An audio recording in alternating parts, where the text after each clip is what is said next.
10 months of work all comes down to this. Just in front of them, the opportunity for a title. Here we go. Lock in, fellas. One last exhale. No reason why we can't do this. Let's go get a championship, baby!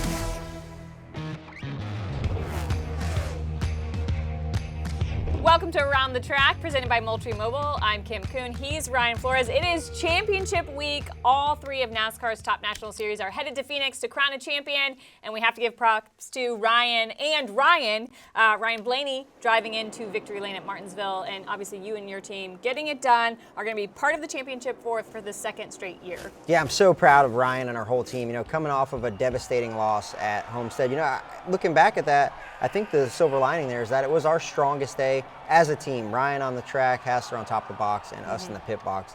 And then you come off of that, it's such an adrenaline dump. But to go to Martinsville and execute the way that he did under the circumstances and to pass all the HMS guys, man, it was amazing. I loved the excitement from him after he got out of his car, and he's really representing some of the star power that we see in the Championship 4. Defending champ, going for a second consecutive title. Excited to see what he can do. But as we talk star power, there's some stars missing from the Championship 4. Like you mentioned, you guys passed a lot of Hendrick cars, so we're not seeing Chase Elliott or Kyle Larson in the Championship 4. And Kyle was the biggest winner this year, 6 wins on the season for that 5 car. Absolutely. You know, Kyle Larson's so good. He's so mature, and his racing IQ matches his talent. You know, he is the total package. And to hear him speak after the race and where they gave up and where he thinks he could have done better, you know, he's the ultimate competitor. So props to those guys. And Chase Elliott, you know, Chase Elliott's been up and down all year, and you know, they were in contention at Martinsville. They did a great job. They just weren't quite fast enough at the end. Yeah, other star power not in the Championship 4. We saw Denny Hamlin and Christopher Bell get eliminated, so no JGRs in that Championship 4. But let's talk about the Championship 4 drivers. We mentioned Ryan Blaney making his second consecutive appearance. He also has teammate Joey Logano, who won at Vegas, so they've had 2 extra weeks to prepare. Yeah, you know, when the playoffs come, Joey Logano is the guy that you don't want to give life to, because him and Paul will find a way. And when I look back at the way that this format's created, they take the most advantage of it. And I talked to my buddy Wesley Lape, who works on the 20 car, after Vegas, and I said, it was crazy to hear how upset Chris Bell was. And he said, well, you got to factor in that there's going to be 3 winners. Yeah. And I didn't really think that way. You know, it's like playing blackjack. You got to factor in that the dealer has 21. And they were right, you know, and to go there and have a tough day at Martinsville and to knock themselves out of the playoffs. No JGR cars. It was almost no Hendrick cars the way it swayed. But I think there's a lot that gets lost in the sauce leaving Martinsville. And the fact of the matter is, Martinsville was a great race. It gave a ton of opportunities, whether it be strategy, in the driver's hands or on pit road, and that's what you want when you're deep in a playoff run. Yeah, and you mentioned it, 3 winners in those 3 races. We talked about Logano, we've talked about you guys, Tyler Reddick being the winner at Homestead. He's got a little bit of momentum headed into Phoenix from that. And then William Byron arguably has the least amount of momentum of the Championship 4. You know, it was a battle again for the second straight year for them at Martinsville, and you know, they didn't really get to celebrate the fact that they're in the Championship 4. Yeah, it was definitely a weird one for them. They were more on their heels, kind of against the ropes, but they ended up making it through. But, you know, momentum's a cruel mistress, they say, and it doesn't matter. You go to Phoenix, and I've heard a lot of chatter kind of everywhere about the playoff format, but this playoff format rewards winning, and it rewards also having a great regular season, but you have to win, you have to execute, and it only matters. The only thing that matters at Phoenix, we can sit here and talk about momentum, favorites, all that. It's who has the best day, who goes there, whose team is ready, and who I think it's an overused word, but who executes on Sunday. All right, and all of that is going to be contingent about what we see on Friday and Saturday, because we've got the Cup Series schedule headed into Phoenix as we look at Friday. Full hour of practice almost for you guys, and it's a separate day from qualifying, so you get to focus completely on your car for the race. Absolutely, and we've seen in years past where the pits, you want to get right on Friday. These guys are going to be working on different setups. Their teammates are going to be working on stuff for them. Joey and Ryan are obviously going to be working together but against each other. But then it leads us into Saturday, and we've seen how advantageous pit stall 1 can be. It's the most advantageous pit stall on the circuit. If you pick pit stall 1, it's like having a whole nother second taken off of your pit stop. So to qualify on the pole is going to be huge, but we qualified 15th here last year, and the top 4 championship drivers get the first 4 pit stall selections no matter what. So that really helps out. No matter you qualify first or 15th or 30th, you'll have a good pit box come Sunday. Yeah, we'll have a much better idea, I think, too, after we see practice and qualifying on who maybe the favorite is of the Cup Series Championship 4. That's not the only championship we're determining this weekend. We're going to preview the Xfinity Series as well as the Truck Series. But before we dive into those, let's talk picks for the championship. I'm going to go to you first. I don't know if it's a fair question for you, but who is winning the Cup Series Championship? Yeah, if we're talking championship picks, I'm too close to the fire to pick. Yeah. Everybody knows what team I'm on. The biggest thing I want to see is who goes there and who has their best day. I want whoever goes to Phoenix and has their best day as a team to win this. And I hope that's us. I hope that's the 12 team. But like I said, I think it's bad juju to make a pick when you're still in it. So I'm going to divert to you and just say that I hope my team does what we are capable of and what we know we can do come Sunday. Well, I'm going to pick you guys on your behalf for a couple of different reasons. First of all, you guys have really nailed down what it takes to be good at Phoenix. If you look at the spring race, Blaney was the only driver of the Championship 4 to finish in the top 5, and then he's got 6 straight top 5 finishes there. And then on top of that, he's the defending champ. I think there's something to be said about that. And then with that, I love when history is broken, and he would be the first back-to-back champ since we saw Jimmy Johnson go 5 in a row. And then he'll be the first back-to-back champ in this playoffs era, and so I would love to see that for him and for you guys. I would love to see that as well. Another guy that's trying to go back-to-back leads us to the Xfinity Series, and that's Cole Custer. I feel like we've been a really consistent team, and I know any given weekend we can go out there and win races if we hit it right. We had a goal. We want to set a lot of poles this year. You got to keep the intensity that you got to go out here and win, So what you did last year doesn't pay anything for this year. So we just got to keep the intensity out there to go out there and try and win. We've had a really solid season. I think, getting the regular season championship, winning 2 races. We're bringing a lot of momentum into the playoffs. And Custer is going to win at Pocono. Wait's over, guys. Thank you guys so much. He's going to win at Bristol, and he wins the regular season. Hell yeah, guys. It's Bristol night race. First time. Man, I've been wanting to get this one for a while. As we take a look at Cole Custer's 2024 season stats this far, I can't help but think Storehouse. It's a place that's near and dear to my heart. I spent some time there, and his crew chief, Jonathan Toney, I was on the team with him in 2011 when Tony won the championship. Storehouse obviously will be going away. The Xfinity Series teams will be going over to the Haas factory team.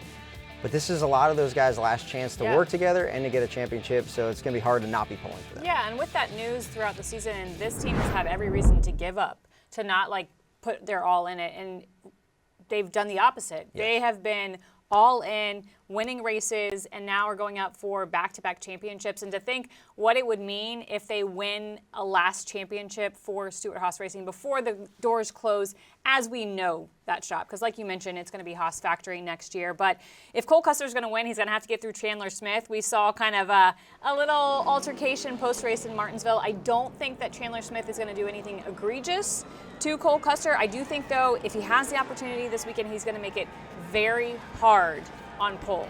Absolutely, and to your point, those guys at Storehouse they are fighters, right? You saw they were all ready to go they this were ready past to weekend. go. They're fired up and ready to go, but they're going to have to beat AJ Allmendinger, Austin Hill, and Justin Allgaier. So who is your championship favorite? Ooh, that's so hard.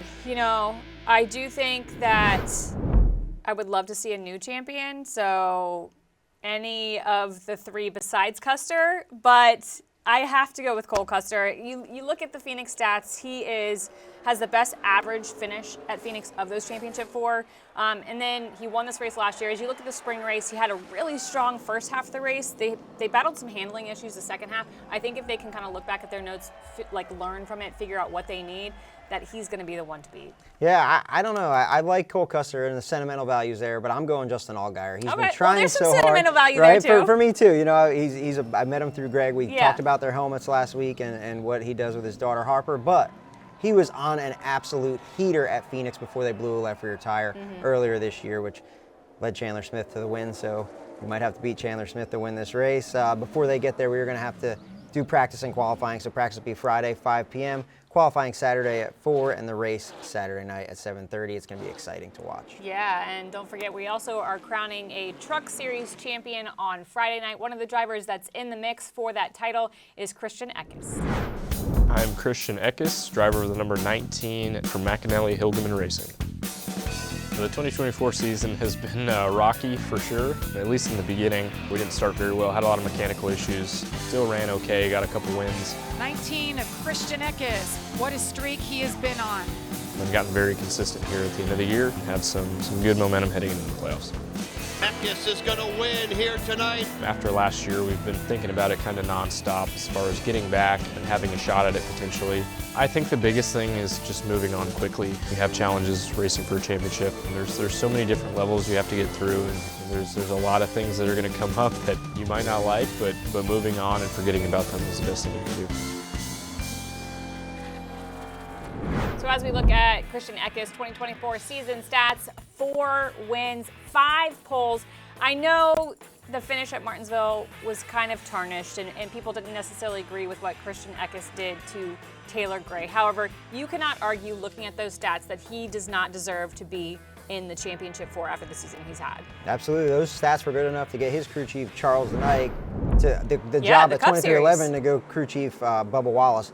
But when you pull the plug and you decide that you are going to win at all costs, you better win. Yeah. And that's what he did. There's nothing worse than, someone getting rough to win and then it falling short and having everybody mad at you and having to watch somebody else do the burnouts. So at least he was doing the burnouts and got the clock when everybody was yelling at him, and we'll see if it comes back to him this weekend. Yeah, I don't know if it'll come back this weekend to him, but regardless, Christian Eckes and Taylor Gray are both full-time in the NASCAR Xfinity Series next year. So I am excited to see them race all season long because drivers never forget anything. Yeah, Taylor Gray was a class act too. He raced him very well. He passed him once clean on the bottom. The caution came out, and then he rolled him on the top. I'm sure he's looking back at things he could have done better. But, man, speaking of things they could have done better, there's been some guys all year that have been great. And as of late, it's been Grant Enfinger. We have Corey Heim that's been awesome with Scotty Zip on top of the box and Ty Majeski. Those are our top 4. Ooh, yeah, our championship 4. So let's make our championship 4 picks. I think you could make a case for Christian Eckes to do it. He was outside looking in last year on the championship 4, but went and won Phoenix. But I'm actually going to pivot. I'm going to go with Corey Heim because collectively I think he has had the best season of all the drivers in the truck field. 6 wins, and he is always there fighting at the front of the field. So it's hard for me to argue against Corey Heim taking home the title. I've been on the Corey Heim train all year. I love Scott Zipadelli, but Grant Enfinger's spotter is Tim Fido, our spotter. So I have to pull for Grant Enfinger and Jeff Stankiewicz. They've been great as of late. And that's like the little engine that could. CR7's a small team, and I'm excited to see if they can pull it off Friday night. Yeah, so that's all 3 of NASCAR's top national series as they head to Phoenix. And now that you know everything that's being laid down in terms of the Cup Series, we've got ARCA to give you the best bets of the weekend. So who is your best value pick for your fantasy league? I've got Miles, my guy. Yeah, we took a gamble this weekend. Luck or the lack thereof. It's a big factor here today. Listen to me out there, gamblers. That's big, baby. Hey racing fans, it's Erica, your NASCAR betting analyst for Around the Track, and we have made it to the very last race of the season. Phoenix Championship Weekend, here we come. And here I come with my 6 quick picks for the weekend. Let's dive into it. Number 1, Chris Buescher as a top 10 finisher at plus 220. Honestly, I feel like this price is a steal considering he finished second in this race in the spring. So make sure you shop around because at different books, I have found this line a lot shorter. Number 2, Denny Hamlin, also at plus 220, but to be a top 5 finisher. Now, y'all out there know I got to back my boy Denny one more time before the end of this season. And also, I think that he should put a nice bow on his season and have a really strong finish in the very last race. Number 3, Ryan Blaney as a top 3 finisher at plus 110. The 12 team has been on fire lately. They won last week at Martinsville. The week before that, they finished second, and they have been winning me some money. I like it. I like it a lot. Number 4, there's a head-to-head featuring Ross Chastain and Chase Elliott.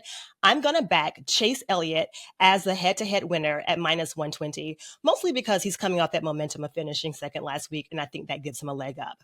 Number 5, Martin Truex Jr. is going to be my fade of the week. You can call it quiet quitting. You can call it phoning it in. But since he announced his full-time retirement from NASCAR, I feel like, what is he even doing? I have not found one spot this week that I really like Martin Truex Jr. Keep your money in your pocket. And finally, number 6, William Byron as my outright winner to be the NASCAR Cup Series champion at plus 600. I'm going with him for all the marbles. He's coming off a 6th place finish at Martinsville. That is my best and final answer. Willie B, don't let me down.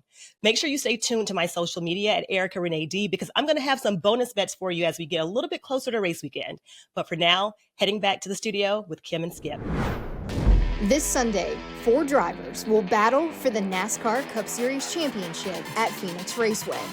Join us for the Phoenix pre-race show as we talk live with the Championship 4, plus other celebrities and special guests, as we get ready to make history and crown the 2024 NASCAR Cup Series champion.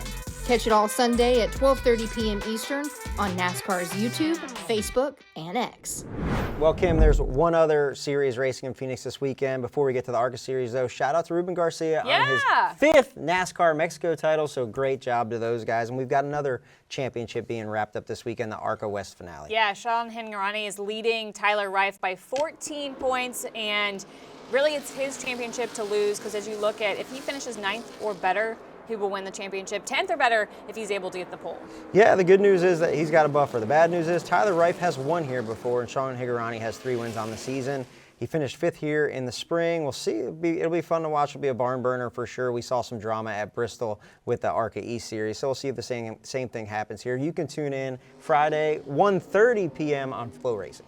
All right, and as we talk about the racing series that are out at Phoenix Raceway, the racing is, yes, the priority, but it's not the only thing happening. There is so much to do for race fans out at Phoenix. Yeah, that's one of the best facilities we go to as far as fan interaction. There'll be drivers around all weekend, autograph sessions from the ARCA truck, Xfinity series, and you're going to get to see some great racing on the track as well. Yeah, and I have a couple things circled in terms of At-Tracktion events. First of all, pre-race concert, Nelly, Sunday at 12 p.m. local. I don't know about you, but I was a Nelly fan growing up. That is going to get me hyped to race for a championship for sure. He has so many more hits than you remember, and so I'm excited to see the crowd amp for that. And then the honorary pace car driver, Michael Phelps. I mean, talk about a decorated champion. Yeah, speaking of championships, there's nobody that's going to get you fired up like seeing Michael Phelps, man. There's nothing, and nobody makes swimming more electric than him. You can see everything Phoenix has to offer at phoenixraceway.com. Well, as we get ready to wave the checkered flag on the 2024 season, we want to thank you for joining us each and every week on Around the Track. We can't wait to be back here in 2025 to preview all of the racing action each and every week. Yeah, we hope you enjoy the championship weekend, but we want to thank you as well. And before we head out, let's take a look at another Wall Stadium kid's storied career, and that's Martin Truex Jr. And there's our 2004 NASCAR Cup Series champion, Martin Truex Jr. And Martin Truex Jr. goes back-to-back in the championship race. Checkered flag in the air. Martin Truex wins the Coca-Cola 600. Looking to win the biggest race of his life as he comes back on the front stretch. Martin Truex Jr. will win the Southern 500. Putting an exclamation point on a near perfect season. Martin Truex Jr. is the Monster Energy NASCAR Cup Series champion. You guys are awesome. Thank you. Congratulations, Martin. You are the champion.